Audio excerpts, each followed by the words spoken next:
Let's start by finding the z-score of person 1. Person 1 is 50 inches tall, so person 1 is 10 inches below the mean of 60.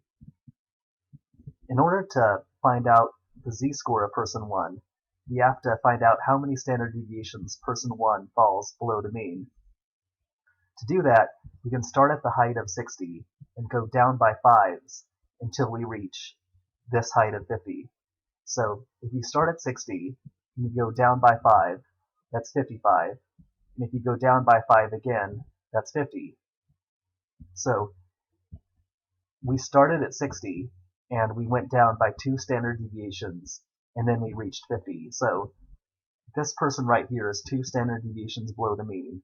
So this person has a z-score of -2. This person 2, who has a height of 55 inches, is 5 inches below the mean of 60.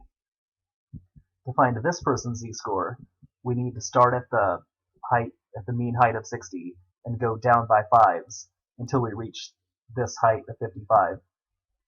So if you start at 60 and you go down by 5 one time, you reach 55. So this person is 1 standard deviation below the mean, so this person has a z-score of -1. This person who has a height of 60 inches is right at the mean of 60, so this person has a z-score of 0. This person who has a height of 65 inches is 5 inches above the mean of 60. So to find this person's z-score, we need to start at the mean of 60 and go up by 5s until we reach this person's height of 65. So if you start at 60 and you go up by 5 one time, you get to 65. So this person is 1 standard deviation above the mean, so this person has a z-score of +1. This last person, who's 70 inches tall, is 10 above the mean of 60. To find this person's z-score, we need to start at the mean of 60 and go up by 5s until we reach this height of 70. So if you start at 60 and you go up by 5 and you go up by 5 again, you get to 70. So this person is 2 standard deviations above the mean of 60. So this person has a z-score of +2. So we've just found out that these 5 people have z-scores of -2, well, -2, -1, 0, +1, and +2. And here I've made a diagram of what we just did. I said that the person who's right at the mean of 60 has a z-score of 0. The person who's at 55 is 1 standard deviation of 5 below the mean, so this person has a z-score of -1. This person who's 50 inches tall is 2 standard deviations of 5 below the mean of 60, so this person has a z-score of -2. This person who's 65 inches tall is 1 standard deviation of 5 above the mean, so this person has a z-score of +1.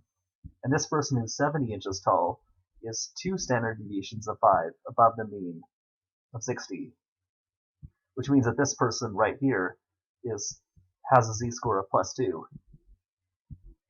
So I hope this diagram makes it clear that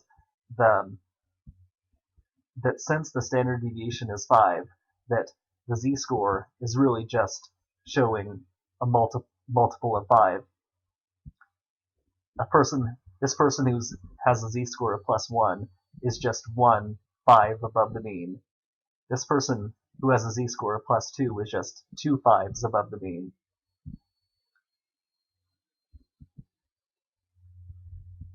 Now let's look at another example right here. The standard deviation of the population is still 5 inches, so we're still dealing with 5s. But this time we have some different numbers than we had before. Well, we know that if the mean is 60 and the standard deviation is 5, that a person with a height of 50 is 2 standard deviations below the mean, so they have a z-score of -2. And each person who's right at the mean of 60 has a z-score of 0. And the person who's the person who has a height of 70 is 2 standard deviations above the mean, so they have a z-score of +2. So now let's look at these people on a diagram. These 3 people are right at the mean of 60, so they all have a z-score of 0. We don't have anyone who's 1 standard deviation above the mean right here. So we don't have anyone who has a z-score of +1 in this example. But we do have someone who's 2 standard deviations above the mean with a z-score of +2. We don't have anyone who's 1 standard deviation below the mean, so no one has a z-score of -1 in these 5 people.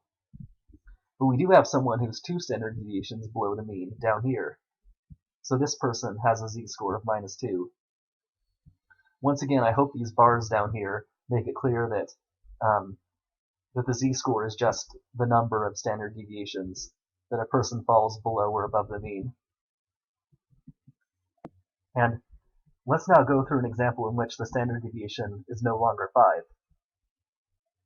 So now we're imagining that these 5 people come from a population with a mean height of 60 inches and a standard deviation of 10 inches. So now we're imagining that the population has a little bit more dispersion than it had before because the standard deviation has gone up. If the standard deviation is 10, then that means that a person with a height of 40 is 2 standard deviations below the mean, because if you start at 60 and go down by 10, that's 50. And if you go down by 10 again, that's 40. So you have to go down by 10 2 times to reach 40.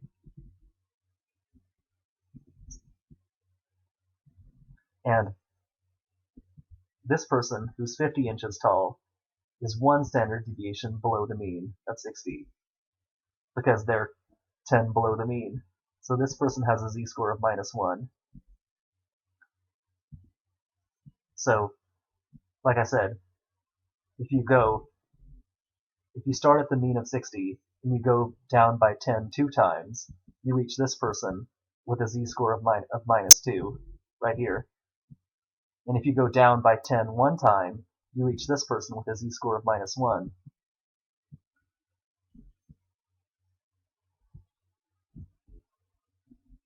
Now what about this person who's 10 above the mean?